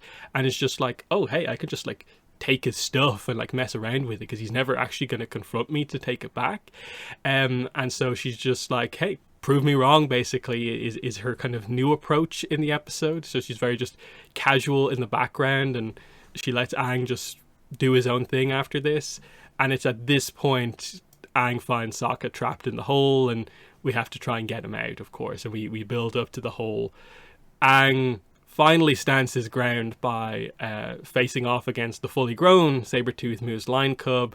He doesn't earthbend against it, but he does more direct airbending, where he full on like directly airbends it to send it back rather than like spiraling to the side or something like that. But then more significant for Toph than just this is that he then stands up to her and gets his staff back and stuff like that. And this is where she uses the kind of positive reinforcement, and it's just like, you stood up to a beast, but more than that, you stood up to me. Earthbend. And he's like, wait, what? Earthbend, and he's finally able to do it here because he's just in that mode of like, yeah, I'm confronting things, and she takes advantage of it quite well, and he's finally able to earthbend. I know some people criticize this in terms of like he learns to earthbend in effectively one episode and we don't overly focus on the training. I think this is one of these points where I think a lot of people get a little bit too obsessed with the idea of we need regular training arcs about bending and stuff like that, when the reality of it is, once you get past the philosophy, do we really need them to show us them just basically running drills, like specifically learning the basics of earthbending over and over again? It might be cool to know that, but like it's not the most exciting thing to see, and it's part of the reason why like stuff like, say, Korra losing her bending, why we didn't go down the road of like she has to relearn earthbending, is because she's already made the breakthrough. There's no other secondary breakthrough to make. So I appreciate that they did this, of just like, this is one episode completely focused on Aang getting his head around what is needed to be an earthbender, and it works really well. It plays with Toph quite well, the funny stuff with Sokka, and okay, he can now properly start his training because Toph knows how to be a better teacher and Aang knows how to be an earthbender. I think it's just very, very effective. I do think that the Zuko side of the episode in terms of the training probably is overall more interesting, but it's still very good. But what are your thoughts on how we kind of resolve the Aang-Toph kind of conflict here, and Aang finally earthbends? Yeah, I mean, I think for me, it worked well enough because for the most part, it's really just getting him to understand the idea of earthbending rather than sort of the specific sort of like techniques and anything like that. That really feels like that's his sort of main sort of drawback in this sort of instance here, is him really sort of getting his, understanding of how the element works and sort of behaves. Because, as soon as he sort of clicks for him, he seems to be able to do sort of like your basic sort of moves without any too much issue. And that, probably just goes back to his just sort of general skill, just in sort of bending and understanding the sort of philosophy. I mean, he's even, he's helped Katara from sort of the beginning and just sort of the idea of it without actually knowing, anything about sort of, water bending, right? So like he can get it if he can sort of like just get sort of like a push in the right direction, which I think is, what Toph was trying to do here. Like she's trying to egg him on to really get him to go on edge because that's sort of the way that he can really sort of connect with this particular element. So I think, for the most part that worked for me. I think, yeah, there's more sort of cool sort of techniques and training stuff that we could eventually see that would be cool to know. But I don't think it's, it's necessary, especially with the runtime that they have for different things and stuff like that. It would be cool to see him, maybe learn some other sort of specific techniques because that's always sort of fun when we do sort of get those sort of mini sort of montages and stuff like that. But I don't think we need like for it to sort of like overstay sort of welcome here. I think as soon as he sort of gets the idea of it, even if it's through sort of another sort of element, his native element, he can sort of translate it to the way that he needs to use it. Yeah, that's maybe where this upcoming Bending Academy book could actually come into play in terms of like, I wouldn't mind it if they actually did just have a little bit of time like, hey, here's the basics of how you take a chunk of earth out of the ground and then punch it out of the air. Like, here's kind of step by step how we actually do that to a certain degree. It's kind of the thing that like Master Yu was kind of trying to teach him at his academy, so that could be kind of cool as well. But also I think for Aang, kind of personality wise as well, I think it was important to also have the ability for him now to be able to kind of face things head on and not just avoid and evade. That like it's not just the battle tactic of like the airbender approach, but also like personality wise as well. Then that's why the standing up to Toph is the highlight actually part of this ultimately, which is cool. And that then brings us to the Zuko Iroh part of the episode. Very interestingly, we open up with a sort of like dream sequence of a kind of unconscious Iroh remembering his son Lu Ten. So we get a shot of like younger Iroh with a younger Lu Ten, and then more of like him remembering his son as he wakes up. Always forget that we get this little kind of shot here, but it's a very nice addition because we just in very recent episodes learned about Lu Ten properly, in Zuko alone. So continuing it on here with this is, I think, pretty nice. But what are your thoughts on this? The Lu Ten kind of mini flashback that we got here. Yeah, that is something that probably doesn't get talked sort of as much in this sense. We've, the main bulk of us learning about him is from a previous sort of episode. So I think that's definitely, it definitely sets the stage for the sort of mindset of this one and, sort of Iroh working with Zuko and sort of that, sort of dynamic and relationship that, they have with each other and sort of, why when, Zuko sort of acts sort of a drastic thing at the end, he doesn't even really sort of want to sort of consider that because that seems like too much to sort of go for, even in this sort of instance here of, helping Zuko sort of train. Mm-hmm. So from there, what we go into is like the setup for this is Zuko immediately asks Iroh to train him, mainly because I'm probably going to have to face Azula again. And then he assumes Iroh is going to be very much like, no, you need to learn to kind of get on well with your sister type thing. But instead, he actually agrees and says, she's crazy and she needs to go down. Which, because the Azula fandom is such a kind of like notable thing, I suppose, within our fandom, this line gets brought up a lot in terms of a lot of the discussion when it comes to like, oh, the Iroh favors Zuko over Azula and he's never tried to help Azula. And my problem with that has always been like the timing of this, like the context in which he says this is that like he wakes up after being literally shot in the shoulder by Azula, like firebending at him. Like she tried to like injure/kill him here. So do you blame him for saying this? And then it's not like he says like, oh yeah, you have to go kill her. It's just like, no, he agrees with Zuko with the idea of you need to be trained to be able to at least match her so she doesn't injure you as well is more of the point here, that like there's no talking to her, so we need to sort of basically capture her before we can kind of get through to her, is more of the kind of idea here. That Azula only now, where she's kind of positioned in the comics, is maybe open to being like talked to properly about this sort of stuff. But what are your thoughts on the setup here for Zuko and Iroh's training? Yeah, no, I mean, with him sort of being almost sort of mortally sort of injured here, that seems like kind of a default response to me, even for someone who we sort of consider as enlightened as sort of Iroh, typically sort of is, or at least, we see him as that sort of way. So yeah, no, I think, for the most part, for a character who, at least in this instance, seems like they're very much antagonistic towards, our two sort of characters here. No, that seems like sort of a sort of good approach here. I like that, at least Zuko considered that, maybe he might have to sort of figure out a better way to work with it. So, Zuko is learning, even if, eventually he's just like, all right, yeah, teach me something cool so that I can sort of fight her.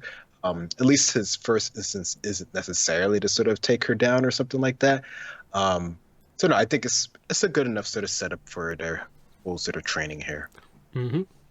So straight away we go to basically he's going to try to teach him to generate lightning here. So we get the explanation on what lightning generation actually is, how a firebender actually goes about generating this, and even to this day I think this is the only proper explanation of it, but the idea of it's about separating energies, yin and yang, negative and positive. If you're skilled enough as a firebender, you can separate the two. And when you do, you create this sort of, kind of potential that the energies want to crash back into each other. And so when you finally let that happen, you have to guide that kind of energy and release it. And that's what generating lightning actually is. So there is a kind of technical aspect here. It's not just pure power. And this kind of helps to explain why you do need to be more of a technically proficient firebender, and you can't just be like a Zhao aggression based firebender to do this, because you have to separate energies and carefully channel it out. So that makes sense why someone like an Azula can do it, why someone like Iroh can do it, even why an Ozai can do it, but Zuko, as we see here, struggles to do it. And to this day, we don't actually know if he ever learns to generate lightning, which is a very interesting thing. I think it mostly comes up when you talk about sort of like power levels of characters and trying to judge a potential like prime Zuko. Him having it or not kind of plays, at least in my mind, a pretty big role. I assume at some point he doesn't have the inner turmoil and can do it, because he knows the technique on how to do it, but when will he be in the right headspace to actually do it is the interesting point. But yes, this initial training does not go well.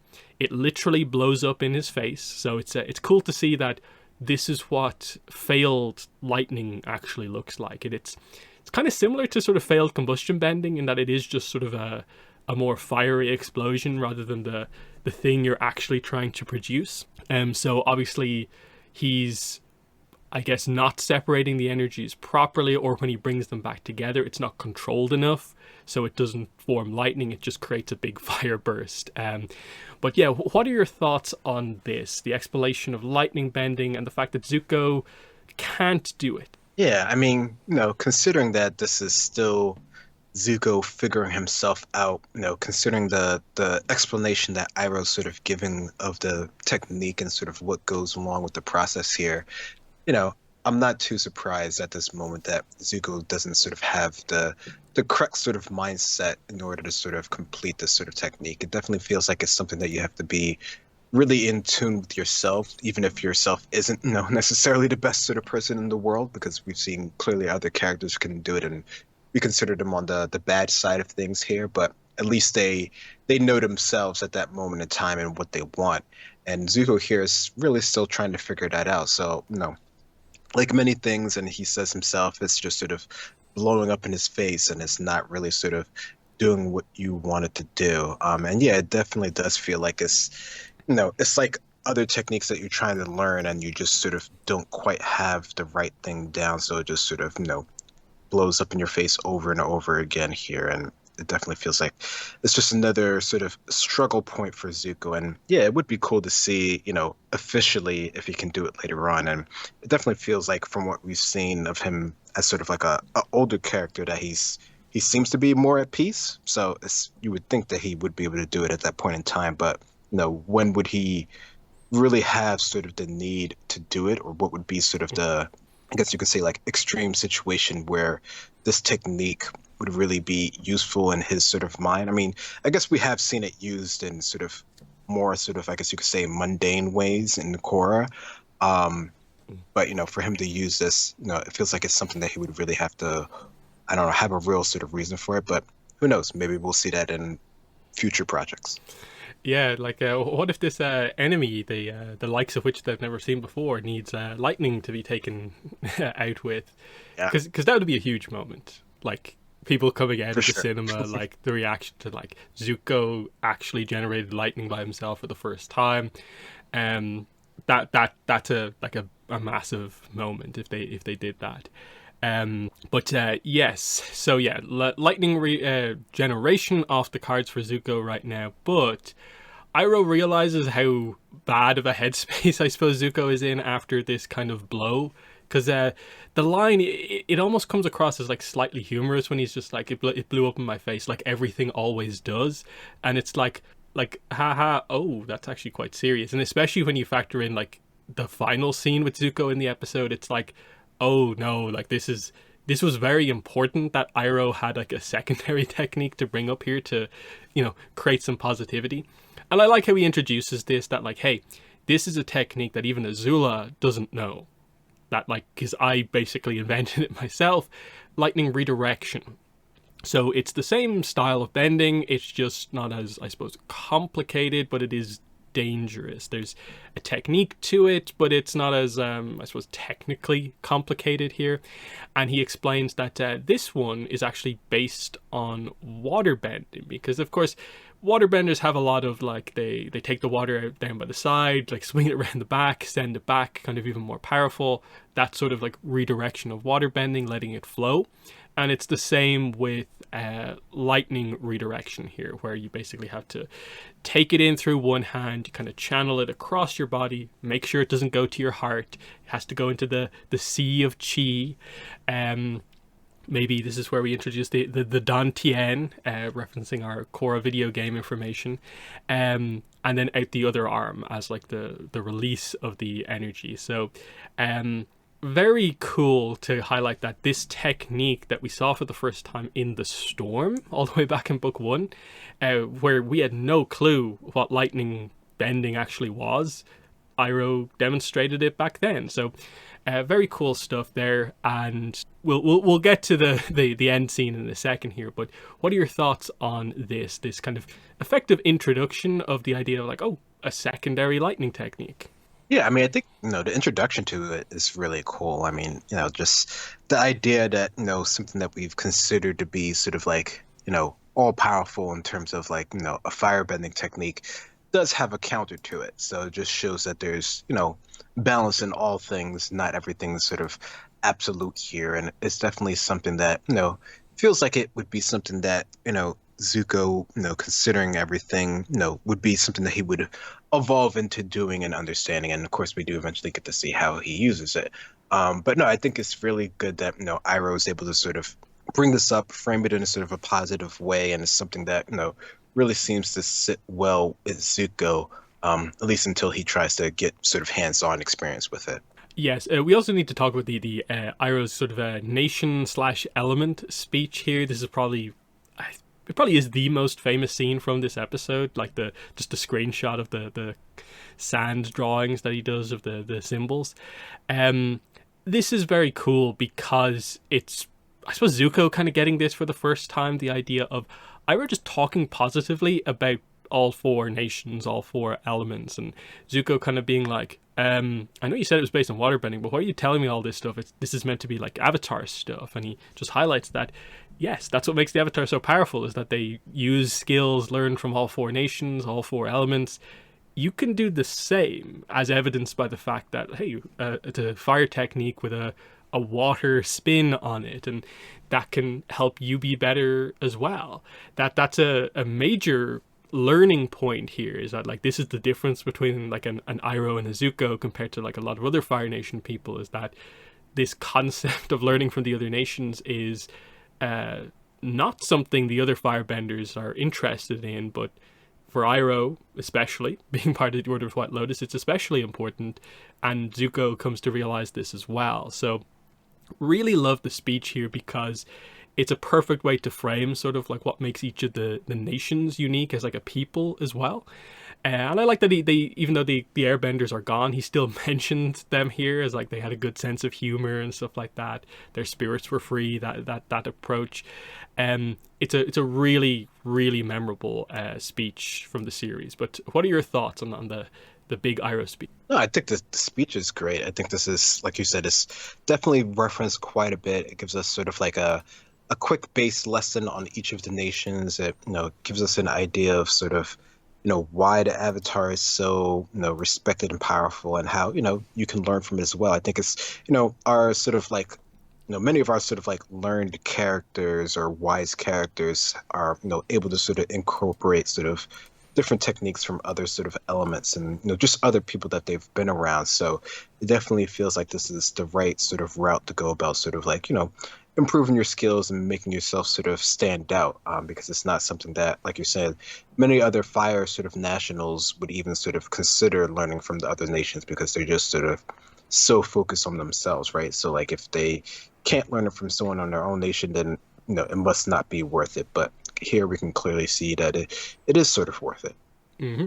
Yeah, and it is interesting because there are other examples where like technically you can look at a specific bender's style or bending techniques and be like, oh, that clearly seems to be a fire move referencing this, even though they never overly draw attention to it. But you can see it in sort of like, say, Zhang Zhang's more defensive fire bending, where to a certain degree it's like it's almost like earthbending style added to firebending with all the walls. It's kind of an interesting kind of thing.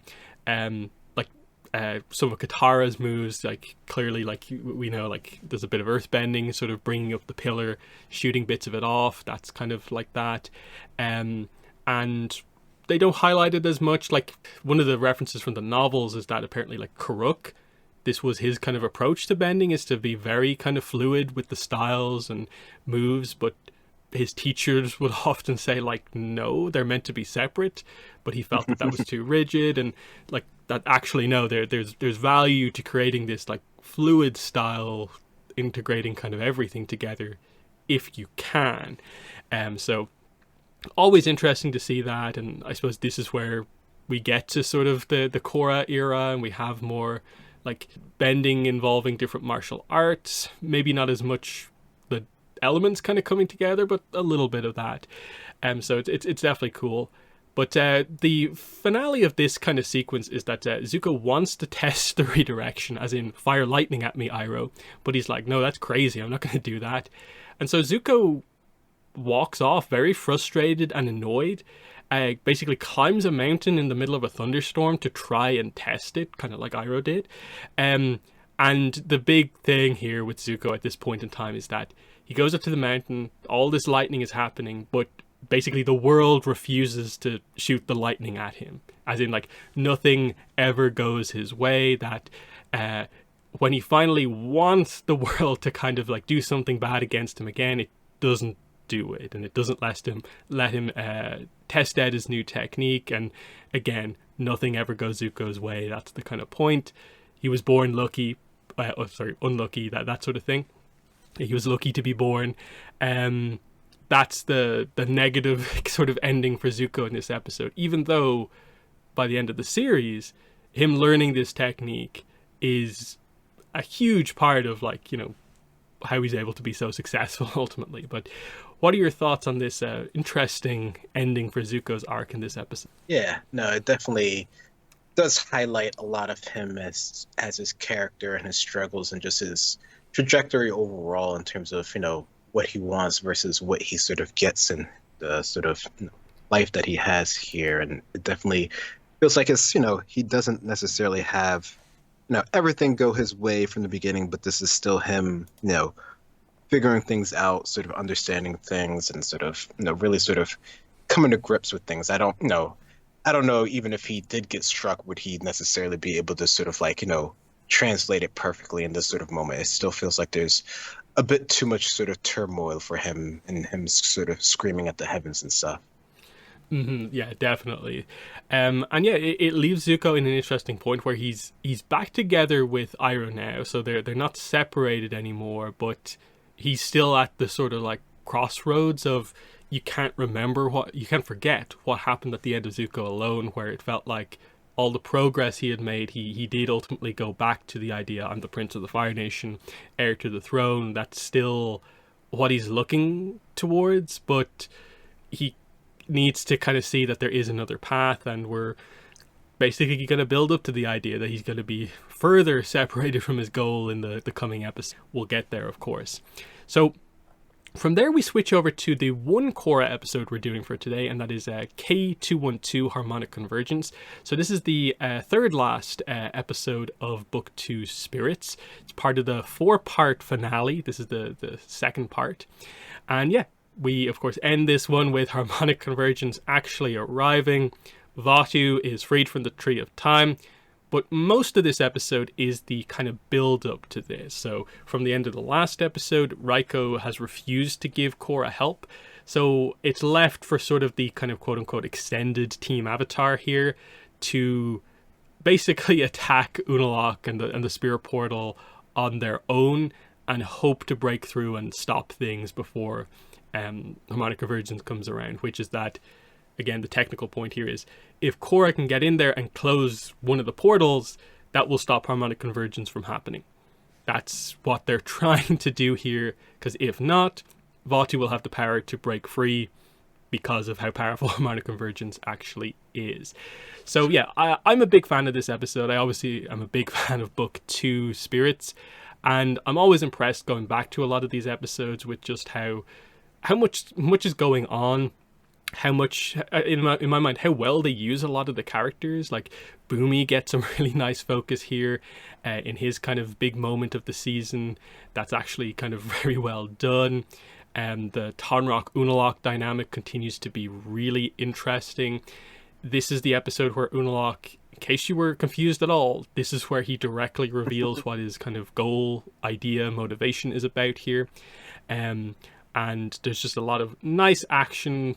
The stakes are, of course, ramped up to the highest degrees possible, and we're not quite at the full-on, finale just yet, but they leave it off at like this incredible point where the last 2 episodes are, of course, going to be high stakes start to finish. But what are your thoughts on Harmonic Convergence? Yeah, no, I think this all these ones I think at the end of the season are pretty sort of strong. They definitely sort of, do a good job at sort of wrapping up sort of the main idea and sort of pushing forward this sort of, evil that can change the world for, thousands of years to come. So I think it's a good way to sort of, bring things together, see all of our sort of core characters together, working together, interacting together on both sides, both the good and the bad ones. So no, I think this is a really, good one. No, it has some fun bits in it as well, which is something that you don't necessarily get to see when things are so sort of like dire and everything like that. So no, I think it does a good balance of that. Yeah, as we've kind of experienced as we've gone through a lot of this stuff, with a lot of the Avatar episodes, it's very easy to maybe group up the plot points and just do it in that way.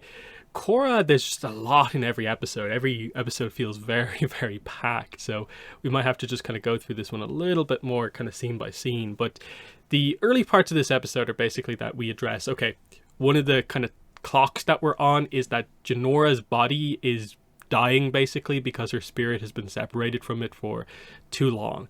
Kaya is keeping her body alive up to now, but they need to bring her to Katara here to have the best healer in the world working on her to give her the most amount of time possible, because this is another reason we need to get into the spirit world, is that we need to close the portal to stop Vaatu from being freed, but we also need, Tenzin especially wants to get Janora's spirit out to save her life, basically. So that's a key point. And then we also just address a little bit on the drama side of things, that Mako remains very hesitant about revealing the truth to Korra about the breakup. They more frame it here because he's maybe afraid that, like, because she's doing all of her training, that like he might be attacked or something like that.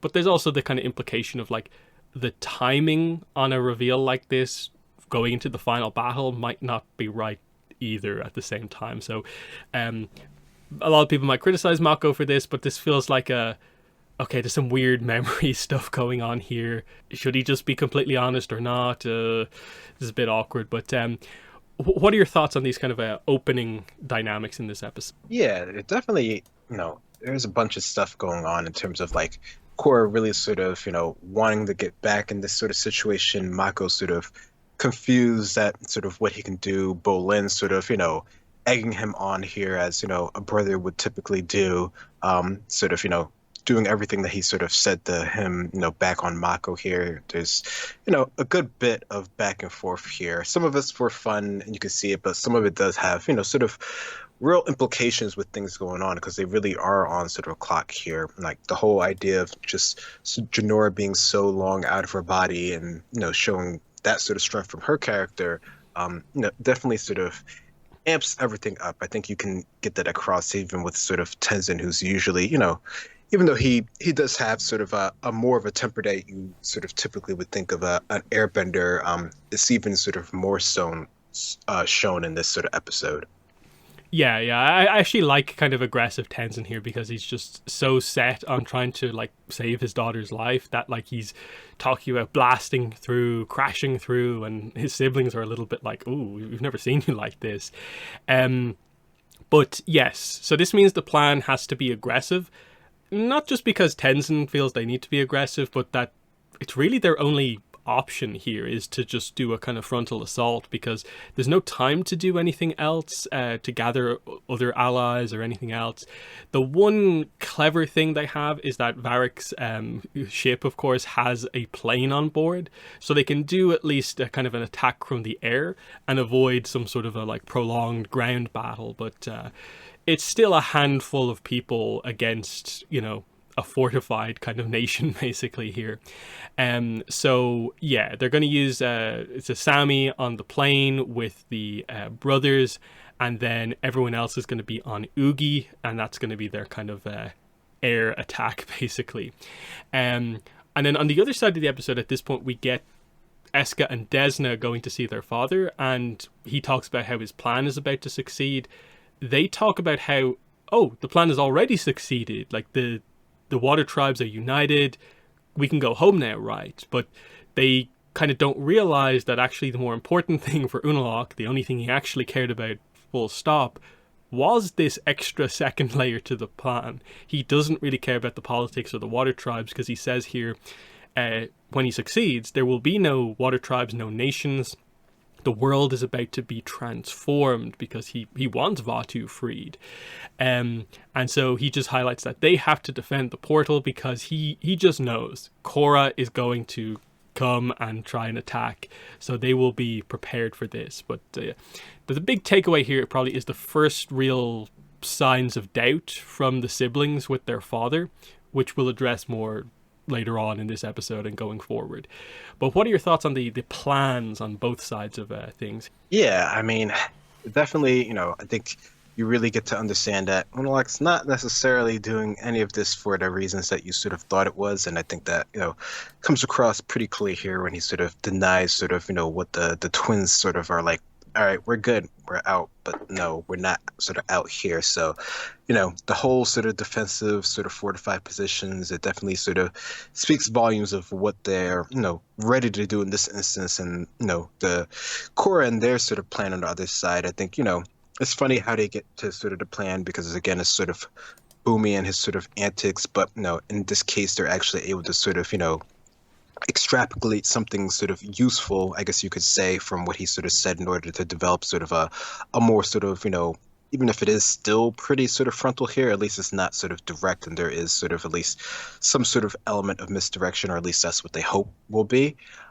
So, I like that there's plans going on, there's ways that they want to do this, and hopefully things can work out for the best, but we know that things don't always go according to plan.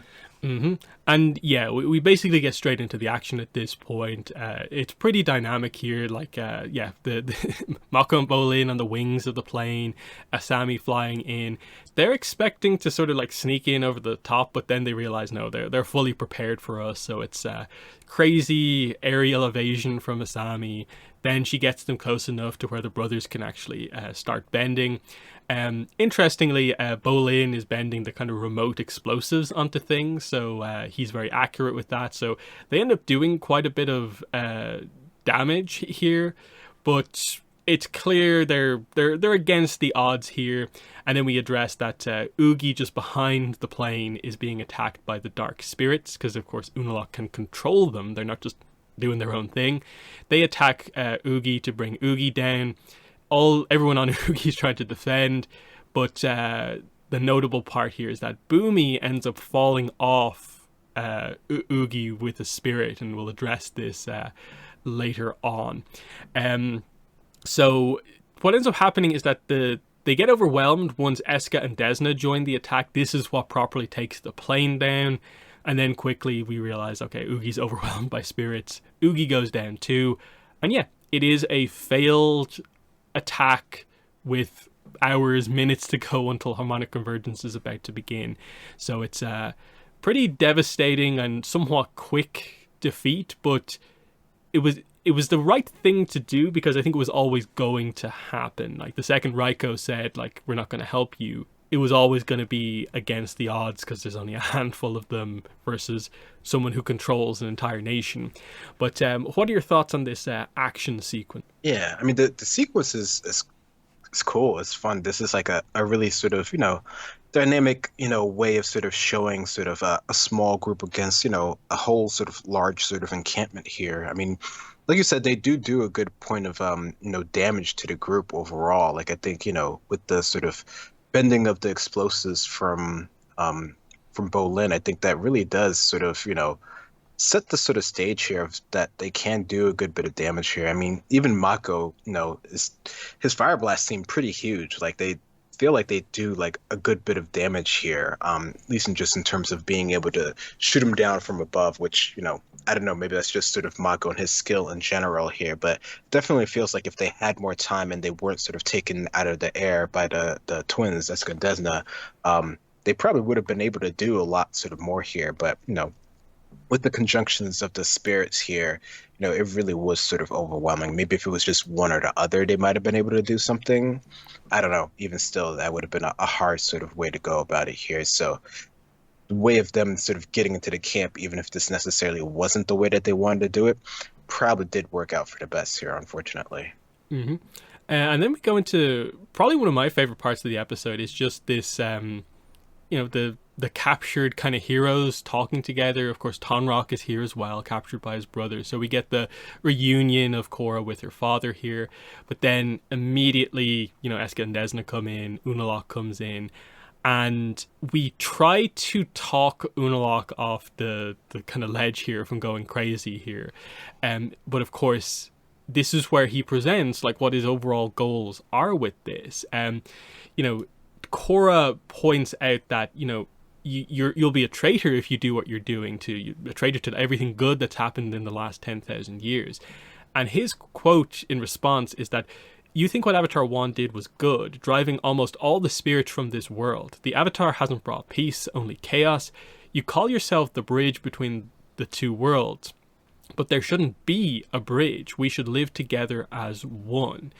And this is a super important quote, because even though things will go crazy, and of course, as usual with the Korra villains, they'll go to extremes. This point is picked up on by Korra, that this is one of the takeaways from Beginnings. It's the takeaway from what Unalaq says, and it's ultimately what does Korra do at the end of the season, is she kind of realizes that, yeah, this is actually, there's truth to this. The spirit shouldn't just be separate for all time, but the way Unalaq is trying to do it is maybe not the right approach. But it's also during this conversation, this is where Unalaq reveals that his overall plan is to use Harmonic Convergence to fuse with Vatu to become the new Avatar, because he notes that the scales were tipped in Light's favor, effectively, with Wan fusing with Rava, and he feels the era of the normal avatar is over, and so this is what they're going to do to sort of counter that overall.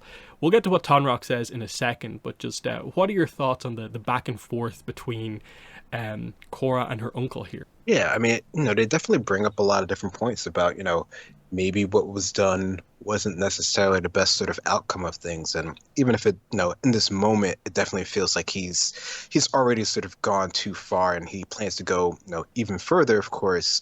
There's maybe something that he's saying that could be sort of pulled from, but he's sort of alienated anybody who might sort of like even attempt to understand him. Even, our characters who are more, sort of spiritually inclined, who, do like the spirits and stuff like that. Like he's already sort of pushed them all at the ends here. So it really feels like he's just sort of, speaking from some high horse that no one else can really sort of get behind or anything like that. So it's definitely, one of those cases where he's, I think at this point, even if he does have more extremes and that we'll talk about him going to, he's already sort of met that. Mm-hmm.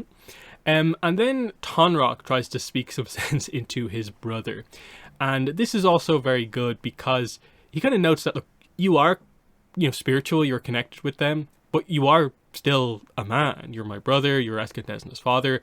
Do you really want to throw all of that away to become a monster? Unalaq's response is that, like, hey, are you not insulting your daughter, basically, by saying that, because I'm just becoming the same type of being that she is. And he just kind of points out that she's not spiritual, I am, so it'll just be a higher level overall with me and Vatu.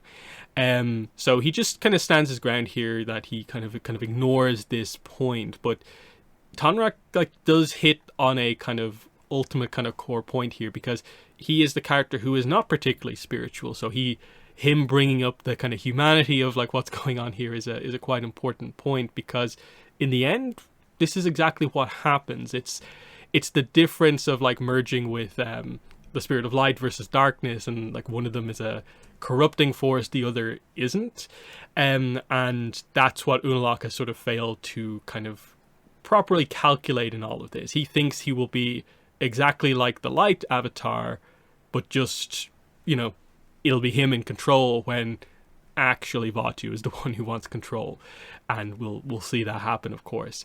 But what are your thoughts on the brothers' conversation? Yeah, he makes up a good point, and like you said, that would be something Tonrock would say, because he is, sort of all about sort of the people, right? Like he's never been about the spirits. That's sort of been his whole sort of thing that sort of got him in trouble from the beginning, right? So that does make sense, but it feels like, Unalaq has already sort of, even though he necessarily won't sort of say it, outright, but he's sort of foregone sort of his humanity for his sort of larger connection with spirits, like the fact that they already seem to like favor him more, like even just with like say like Wan Shi Tong, who necessarily isn't considered a dark spirit or anything like that, definitely seems to favor him a lot more here, that this would sort of be the way that he's going towards different things here. And the fact that he thinks he's going to be sort of in control of the situation, maybe even if he wasn't sort of in control of sort of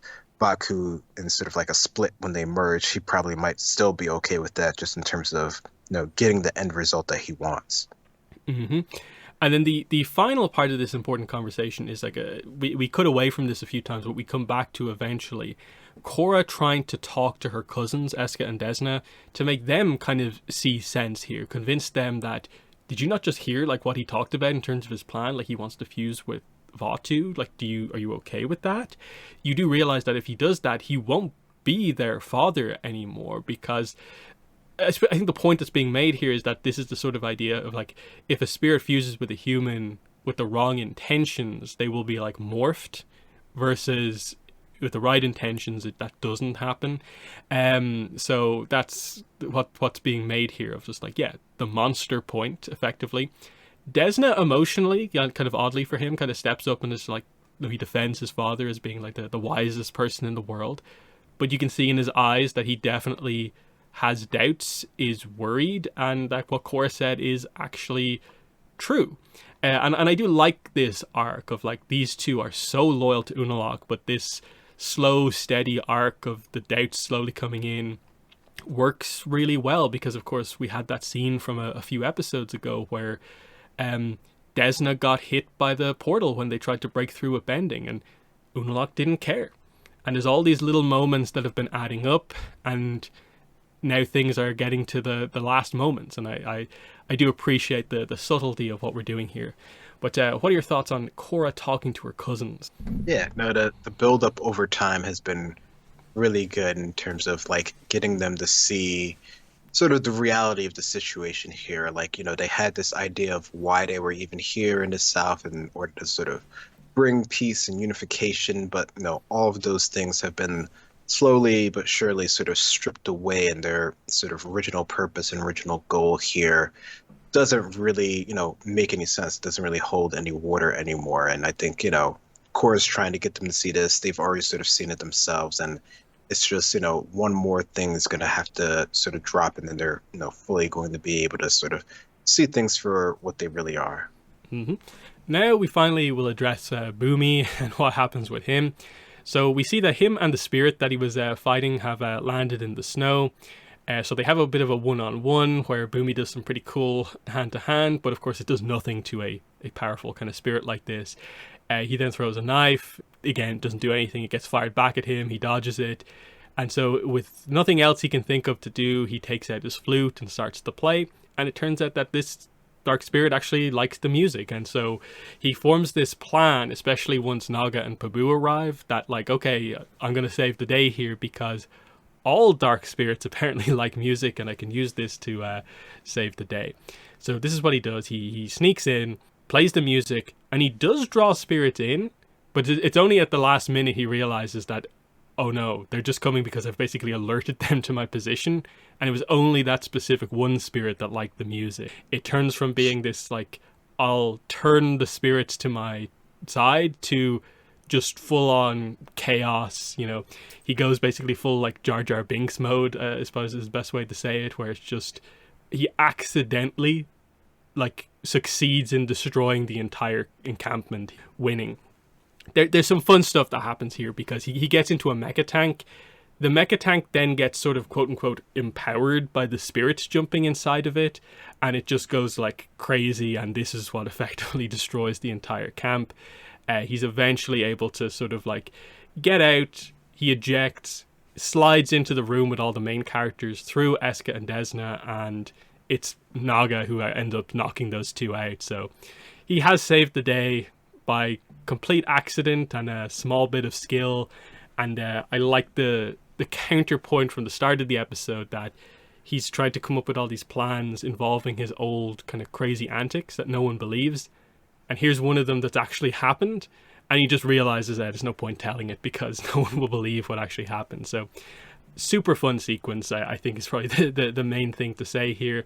I like that he's given a full-on sequence to shine, and that this is the book where Bumi's effectively properly introduced for the first time, and he gets this great moment towards the end. So what are your thoughts on Bumi saving the day here? Yeah, no, it is a great sort of moment for him, and just his sort of antics becoming true, and us as the viewer seeing that all of his crazy sort of stories about hog monkeys and whatnot, might actually have some truth to them, considering what sort of happened here. I think, what happens here seems a little bit more sort of grounded, but, spirits are just as sort of, crazy from some perspective as any other sort of creature. So, who's to say anything else, could happen in this sort of world and to him in these sort of situations. So, no, I thought this was a really good one. It definitely has sort of the bumbling sort of idiot sort of, feel to it, where he's just able to sort of do things by sort of chance, even if he does, have some sort of plan. I think, I think it's good that he does have some sort of,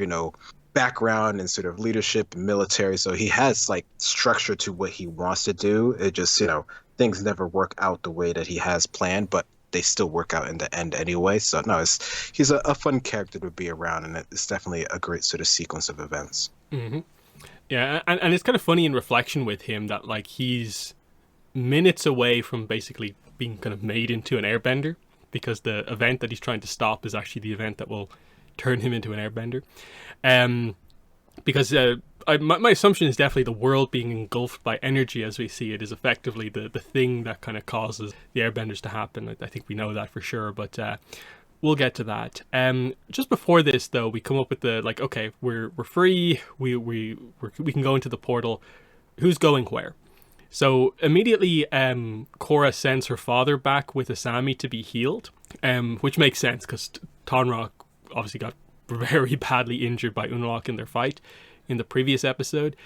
Everyone else is going to head into the spirit world, where basically Team Avatar is going to face Unalaq, and then Tenzin and his siblings are going to go search for Jinora. That's the situation here. But everyone will be in the spirit world here. They're going through the portal, so they'll have their bending.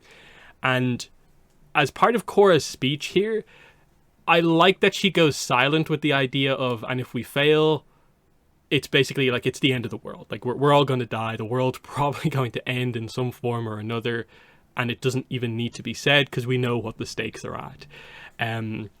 I like moments like that where it's so clear how crazy the things are, but we still have to go on. So that's the plan, and we just jump straight into action. We come through the portal. Immediately, Korra goes Avatar state, clears a lot of the spirits out because Unalaq attacks on a spirit. And then we get a very cool sequence where the brothers face off against Unalaq in a very cool 2-on-1 fight, while Korra goes over to try and seal the portal, which is especially difficult to do because there's so much energy, because they're like minutes away from harmonic convergence, so it's taking a pretty long time. She's in like the Avatar state trying to close it, while the brothers desperately fend off against this absolute master waterbender, and it ends up being like they're seconds too late. A few more seconds and Korra might have been able to close it, but harmonic convergence comes. We cut to the planets aligning. It begins, the world gets engulfed in energy, and we finish off the episode with Vatu being freed from his prison.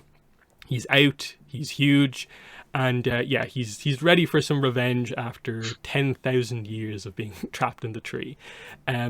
Really, really strong kind of cliffhanger ending.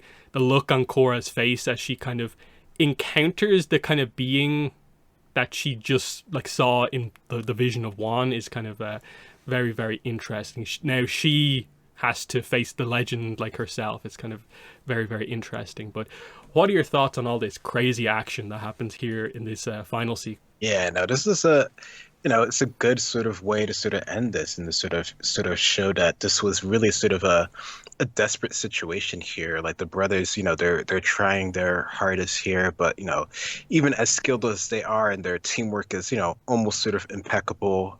This isn't necessarily the situation where they're sort of can use their abilities to the max in this moment here, and they sort of get sort of taken out here. And maybe if they had a couple more seconds, or if they got there when they planned to get there, they would have been able to successfully sort of close the portals here. But it definitely, with everything going on, all the spiritual energy, with Vatu there just sort of cackling in the background here, it definitely puts everything sort of on edge here. And Korra, as powerful as she is and sort of seemingly reconnected with things, it's just a little bit sort of too beat in order to sort of get things done in time here. And it definitely does feel like it's a huge sort of situation that they weren't able to do this in time, because it definitely feels pretty humongous in this sort of situation here. I think it's a good way of, I guess, showing the scale of how sort of imposing he can be when he's sort of just released here, and as his, I guess you could say, his strongest, right?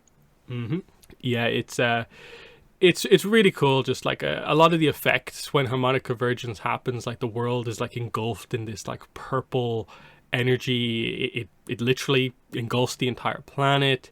We get I think it's like our only look that we really ever get of like, here's like a globe view of the Avatar world. Basically, this is what the planet actually looks like, because you so often see the kind of rectangular map, and it's like like how much distance is there between the two like sides of the map when we like fold it over, and you can see how close like the Fire Islands are to the Earth Kingdom. It's kind of cool.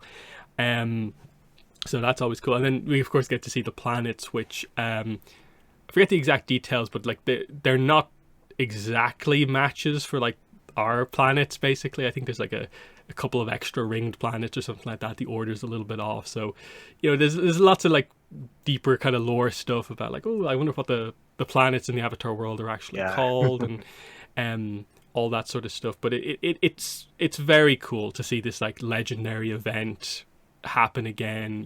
The planets aligning, and yeah, the animation just on like the kind of energy crackling when the two portals kind of connect together, and then especially the very cool effect when they have like the lights go out basically just before Vaatu is freed. Just the idea of like pure darkness and then he like explodes out is it's a cool appearance from him. So big fan of this. I know some people always have an issue with the book 2 finale stuff just because they're not a huge fan of the sort of like light dark kind of dynamic here, but I've always enjoyed it, and especially the next 2 episodes I think are really, really, really strong.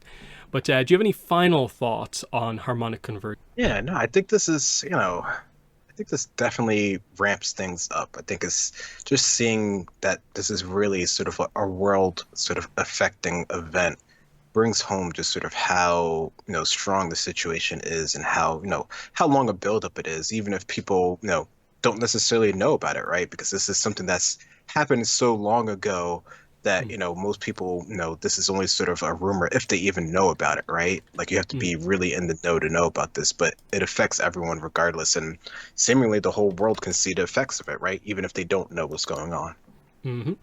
Yeah, and that is the interesting thing, is that like, as far like we don't know about the full history of the world, but like theoretically it might be only the second harmonic convergence that like humanity has ever experienced. Because like Vaatu talks about how like he's old enough to have experienced sort of like the evolution of like humans into humans.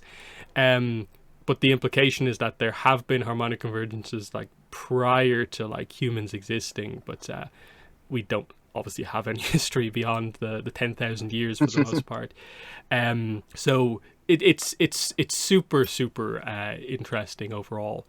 And yeah, I'm really eager to get into the next 2 episodes. Let me look at the spreadsheet here. So yeah, the next grouping of episodes that we will cover is obviously K2 and 3, Darkness Falls. So the next Korra episode, of course, that'll be what we cover.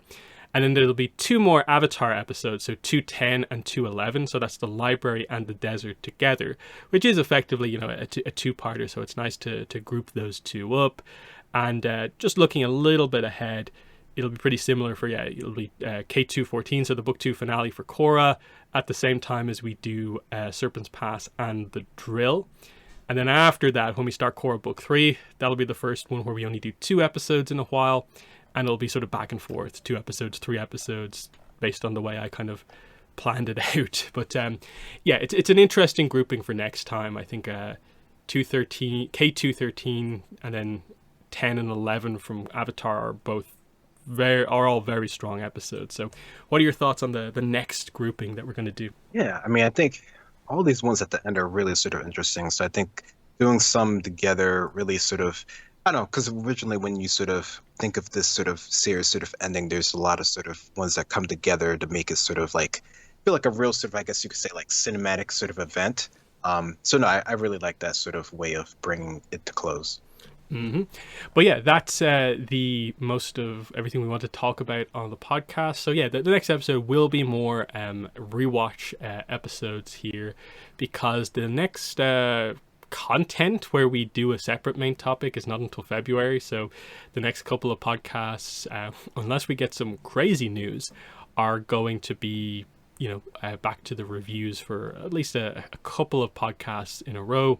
And then hopefully there's more other stuff to talk about next year, but there's definitely going to be gaps, because I don't think we're expecting like Netflix Avatar to take up a large part of the episodes for next year, that sort of thing. So yeah, it's been episode 281 of the Avatar Online podcast. It's been myself and Greg. Thanks for listening, and bye. Bye-bye.